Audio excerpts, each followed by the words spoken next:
கர்த்தராகிய இயேசு கிறிஸ்துவின் நாமத்தில் உங்கள் யாவருக்கு என்னுடைய அன்பின் வாழ்த்துக்கள். இந்த நாளுக்கான கர்த்தருடைய வார்த்தை ஆதியாகம புத்தகம் 21 அதிகாரம் முதல் வசனம் இப்படியாய் சொல்லுகிறது. கர்த்தர் தாம் சொல்லி இருந்தபடியே சாராள் பேரில் கடாட்சியமானார். கர்த்தர் தாம் உரைத்தபடியே சாராளுக்கு செய்தருளினார். ஆமென். எனக்கு அருமையான தேவஜனமே, சாராளுக்கு பிள்ளை இல்லாதிருந்தது. அவர்கள் கர்த்தரிடத்தில் விசாரித்தார்கள்.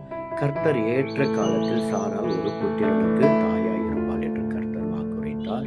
அவர் வார்த்தைகள் வெறுமையாய் போகாதபடி சாராளை கர்ப்பம் தரிக்கும் செய்து அவளுக்கு ஒரு குமாரனை கொடுத்த என் தேவன் பிள்ளை செல்வத்துக்காக கர்ப்பக்கணிக்காக பிரயாசப்பட்டு மருத்துவமனைகள் எல்லாம் அலைந்து கொண்டு அநேக இடங்களிலே ஜெபங்களை தேடி ஓடிக்கொண்டிருக்கிற என் அன்பு தேவ பிள்ளைகளுக்கும் ஏற்ற காலத்தில் கர்த்தர் கர்ப்பத்தின் கனியை தந்து உங்களை ஆசீர்வதிப்பார். கர்த்தர் சொல்லியிருந்தபடியே நிறைவேறும்.